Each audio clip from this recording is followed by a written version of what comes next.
नमस्ते दोस्तों, आज हम जानेंगे दशा की अवधि वर्षों में। इसके जानने के लिए केतु से स्टार्ट करते हैं।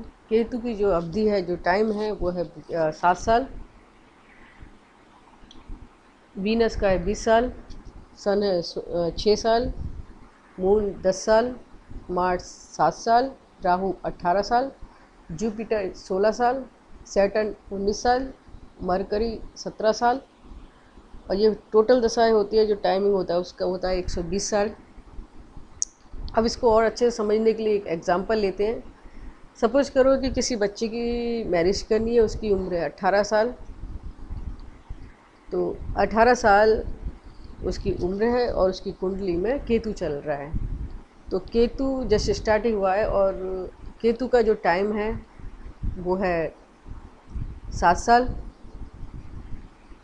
यदि केतु उसकी कुंडली में पॉजिटिव है तो शादी हो जाएगी।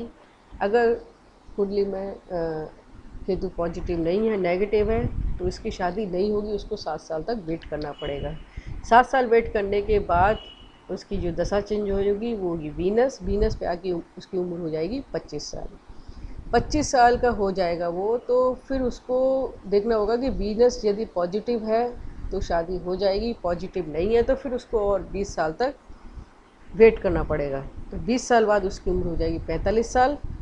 45 साल के बाद जैसे ही दशा चेंज होगी, सन की आएगी। सन यदि पॉजिटिव है तो उसकी शादी हो जाएगी, पॉजिटिव नहीं है तो उसकी शादी नहीं होगी। उसकी उम्र हो जाएगी 51 साल, 51 साल। 51 साल हो जाएगी। जैसे फिर उसका दशा चेंज होकर फिर मून पे आएगी। मून पॉजिटिव है तो शादी हो जाएगी, पॉजिटिव नहीं है तो फिर वापस उसको और 10 साल तक वेट करना पड़ेगा। तो उसकी उम्र हो जाएगी 61 साल। 61 साल का हो जाएगा वो, फिर उसको दशा चेंज होगी और मार्स पे आएगी।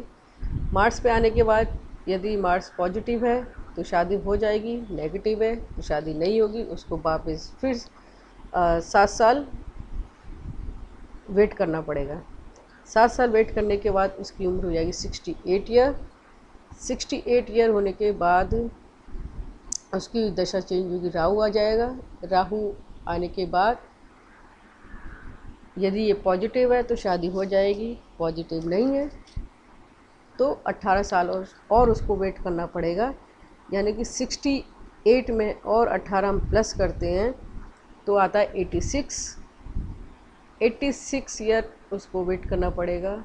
उसके बाद जैसी दशा चेंज होती है, जुपिटर आती है। जुपिटर के बाद वो हो जाएगा जैसे जुपिटर पॉजिटिव है शादी हो जाएगी, पॉजिटिव नहीं है तो इसकी शादी नहीं होगी।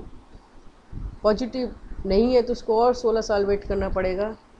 16 साल वेट करने के बाद उसकी उम्र हो जाएगी करीब 102 साल का। 102 साल का हो जाएगा। उसको सैटर्न तक वेट करना पड़ेगा। सैटर्न पे जुपिटर से जैसे ही सैटर्न चेंज होगा उसकी दशा, तो उसको फिर वेट करना पड़ेगा। मतलब सैटर्न पॉजिटिव है तो शादी हो जाएगी, यदि पॉजिटिव नहीं है तो शादी नहीं होगी और उसको 19 साल वेट करना पड़ेगा। उसके बाद आता है मरकरी। मरकरी के लिए यदि वो पॉजिटिव है तो शादी हो जाएगी, पॉजिटिव नहीं है तो शादी नहीं होगी। तो ये कुल मिला के जो दशाएँ होती हैं 120 साल की होती हैं। फिर ऊपर से स्टार्ट होगा Ketu, Venus, Sun, Moon, Mars, Rahu, Jupiter, Saturn, Mercury. इस तरह से ये टाइम पीरियड फिर से चालू हो जाएगा। तो ये थी दशा की अवधि वर्षों में। आपको ये वीडियो कैसा लगा प्लीज़ कमेंट ज़रूर करें और नेक्स्ट वीडियो के लिए सब्सक्राइब ज़रूर करें। Thank you.